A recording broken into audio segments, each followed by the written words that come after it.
Hi. So this is only like my third attempt to make pizza.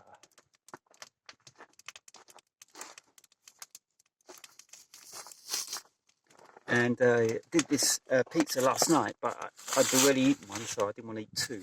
So now I'm going to reheat this one. As you can see, the base is already pre-cooked. You do the bases first, and then you put the cheese and all the other ingredients on top, and then you put it back in the oven. You do it on an open flame. So this is a complete skill in its own. You have to have resources by your side, like extra firewood, some flour, mops, brushes to clean out the oven, all that type of stuff, before you can actually make really good home wood-fired pizza. Can you see that? You don't have to put tons of cheese on it. It's all to do with the balance of ingredients.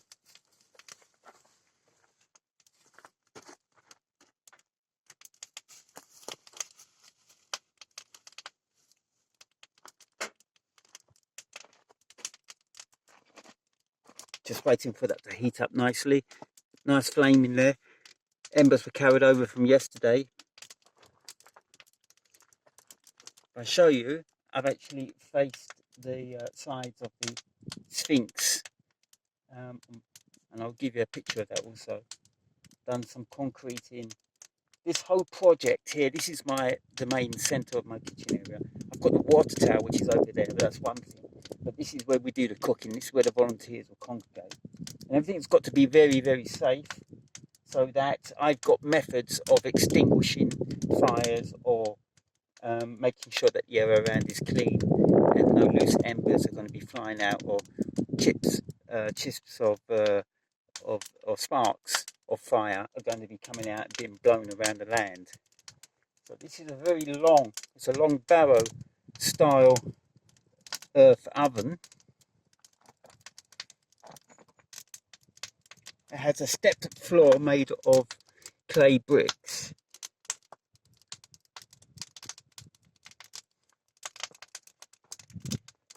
And one way to test the temperature is actually just to lick your finger and put it inside.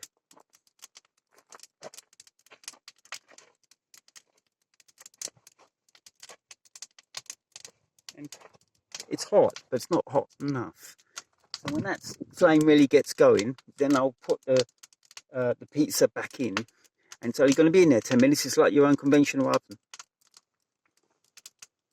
And we cook without a door, because we're cooking on open flame. We cook without a door because there's not enough oxygen getting in there. What you can do is just cause large amounts of smoke, because you're dousing the flames as such, and it's just cindering away. Now, one of the lessons I learned yesterday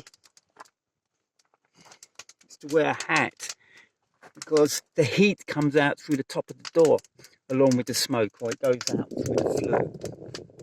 And I singed my hair when I tried to put some extra wood in last night.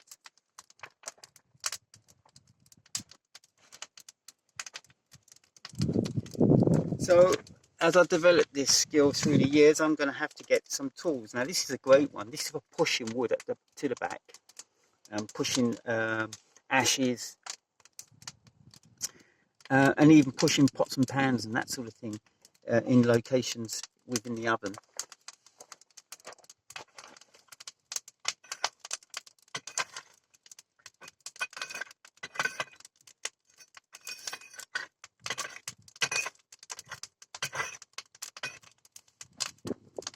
Still got a little bit of flour left there from yesterday. But the other tool I need is something that's going to carry my my bread and or my pizzas without it falling off. So I need to be able to go in there and out with my food. How do I do it?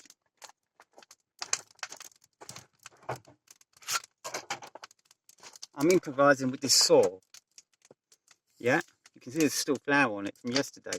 So literally what I do is I balance it on there, and I can slip this out from beneath the bread or the base of the food.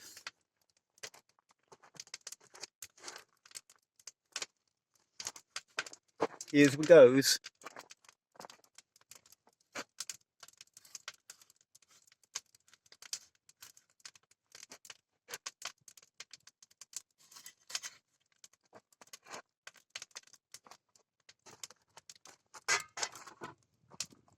So I need another version of that, but made of wood, much wider, covered in flour, so it's nice and slippery.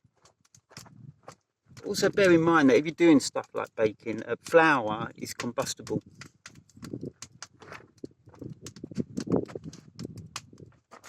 Now I'm going to show you what's going on, because it's wonderful. And that's me.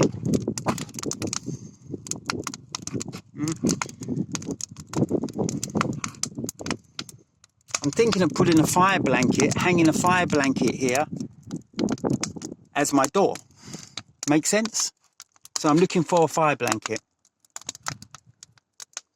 Okay, so just look at some of my stonework. This is, I can do a section like this in one afternoon or one evening. And this is what I've done yesterday, before it dried. And you can see the flue's here, underneath the lion's chin. And it works. And actually, one of the interesting things about putting the flue with a downward facing entrance is that it doesn't suck flames down. It just takes the smoke out. It doesn't actually suck the flames down. Now, if it was an upward facing flue, it would mean, like coming off the top of its head, it would quite possibly, and I've seen this happen in my wood burner in the caravan, it can draw the flame right out. And that's very dangerous. So look at this project. The whole area here is superbly designed. It's getting better. I'm finding new methods. I'm thinking of actually putting some bellows here in the side so that I can create the fire here. But I've got the optimum, I don't know if it's just pure luck, but I've got the optimum depth here to be able to create a load of embers or put my firewood in without damaging the brickwork around it and that type of thing, allowing the flames to come up without overcooking or burning your food. Yeah.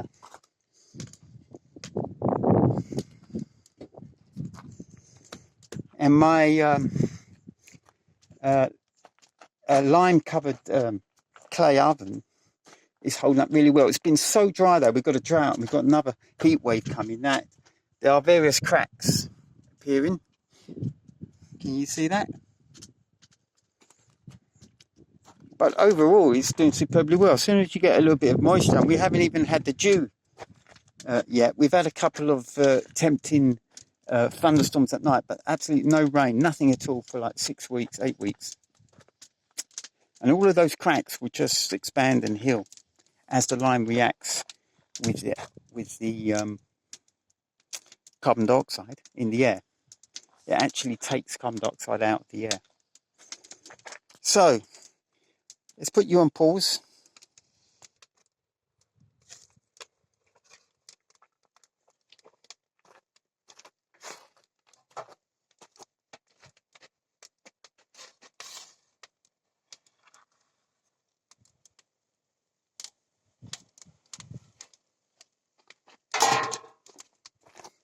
And there we have it. A little bit burnt around the edges, but who cares about that? So that took less than 5 minutes. That's how much heat's coming out of there.